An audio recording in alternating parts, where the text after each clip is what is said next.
جسے court determine کرے کہ جناب کیونکہ قاتل جو ہے وہ ایک مائنر یا انسین ہے، تو جو اس کا گارڈین ہوگا یا جو جسے عدالت سمجھتی ہوگی کہ یہ ذمہ وار ہے اس بات کا، اس کو پے کرنا ہے، تو پھر وہ پے کرے گا۔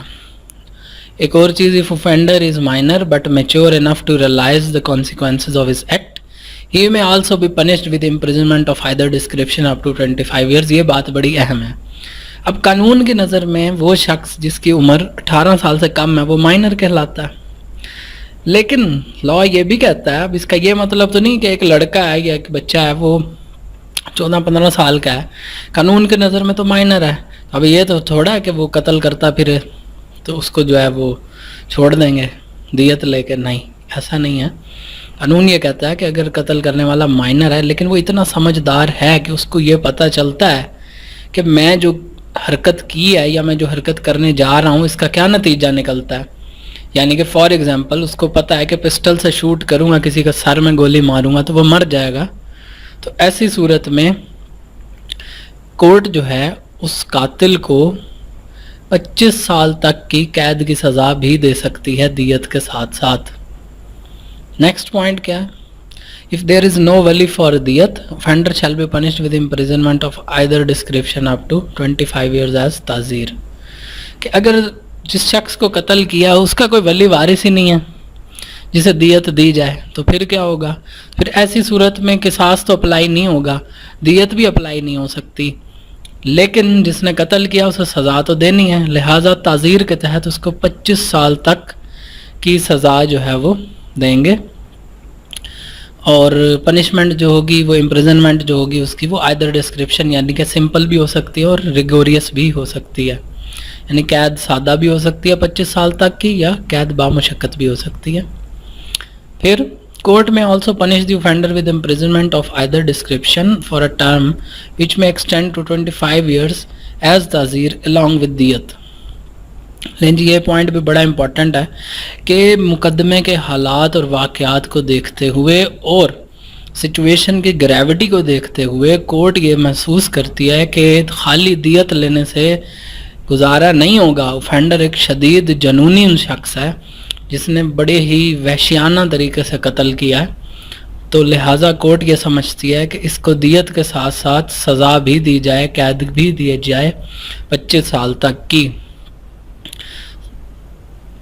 سیکشن 309 ویویئر کے بارے میں ہمیں بتاتا ہے کہ معاف کب کب کیا جا سکتا ہے، کیسے کیا جا سکتا ہے، دیکھتے ہیں کیا چیز ہے اس میں۔ An adult sane wali may at any time waive his right of قصاص without any compensation۔ قانون اس بات کی اجازت دیتا ہے کہ مقتول کا جو ولی ہے وہ اگر ایڈلٹ ہے اور باشعور انسان ہے تو وہ کسی بھی وقت قاتل کو معاف کر سکتا ہے، قصاص سے معاف کر سکتا ہے، اور چاہے تو بغیر کچھ خون بہا لیے، کوئی کمپنسیشن لیے ایسے ہی معاف کر دے، لیکن ساتھ ہی لا یہ بھی کہہ رہا ہے بٹ کینٹ بی ویوڈ، کہ نیچے وہ سچویشنز بتا رہا ہے جس وقت ویویئر کا رائٹ جو ہے وہ قصاص کے اوپر ویو نہیں ہو سکتا، یعنی یہ وہ والی سچویشنز ہیں جس کے اندر اگر ولی چاہے بھی تو اپنا حق نہیں چھوڑ سکتا، وین گورنمنٹ از ولی، یعنی جی ایسی سچویشن جس کے اندر گورنمنٹ ولی بن جاتی ہے تب بھی گورنمنٹ جو ہے وہ اپنا رائٹ ویو نہیں کرے گی قصاص کا،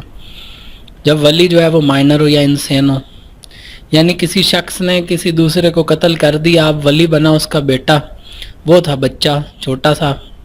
7, 8, 10 سال کا، یا وہ انسین تھا، تو وہ جو ہے وہ اپنا رائٹ آف قصاص ویو نہیں کر سکتا۔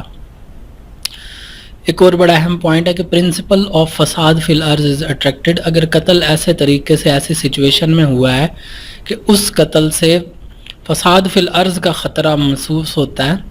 تو ایسی صورت میں بھی لا اجازت نہیں دیتا اس بات کی کہ ولی جو ہے وہ اپنا رائٹ ویو کر دے، یعنی معاف کر دے قاتل کو۔ اگزامپل یوں سمجھ لیں کہ کوئی بہت امیر شخص ہے، اس کا بگڑا ہوا بیٹا، اس نے کسی کو قتل کر دیا اور جسے قتل کیا وہ غریب شخص ہے، تو اب اس کے قتل کرنے سے اس علاقے میں بڑا خوف و ہراس پھیل گیا، لوگ ڈر گئے ہیں اور ہر کسی کو اپنی جان کا خطرہ ہو گیا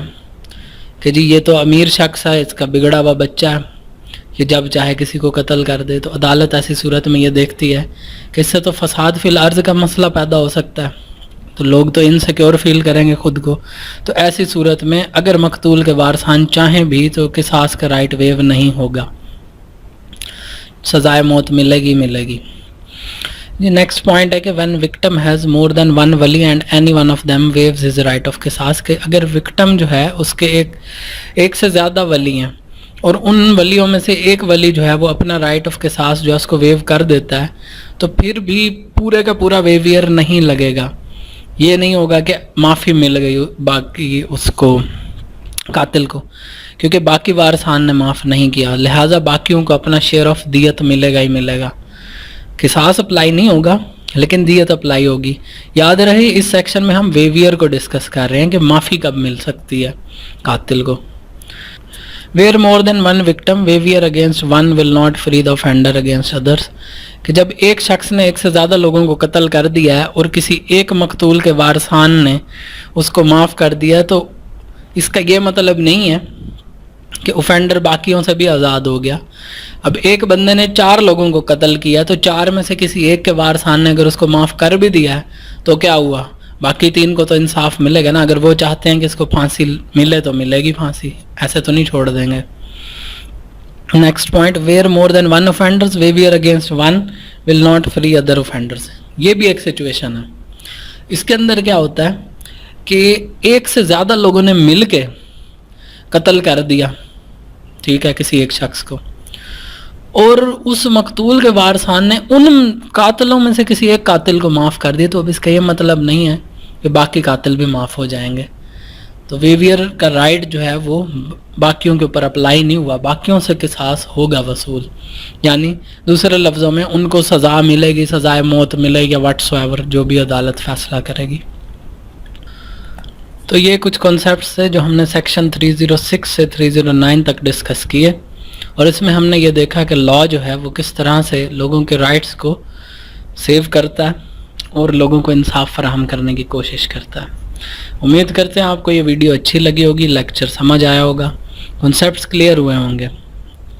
اس کے باوجود اگر آپ کو کچھ کوسچنز ہوں تو ہمیں ای میل کریں یا ہمارا فیس بک پیج کو وزٹ کریں, پیج کو لائک کریں, ویڈیو اچھی لگی ہو لائک کریں, چینل سبسکرائب کریں, دوستوں کے ساتھ ویڈیو ضرور شیئر کیا کیجیے تاکہ دوسروں کا بھی فائدہ ہو سکے. ہمارے ساتھ جڑے رہنے کا اور پیشنس دکھانے کا شکریہ. اللہ حافظ.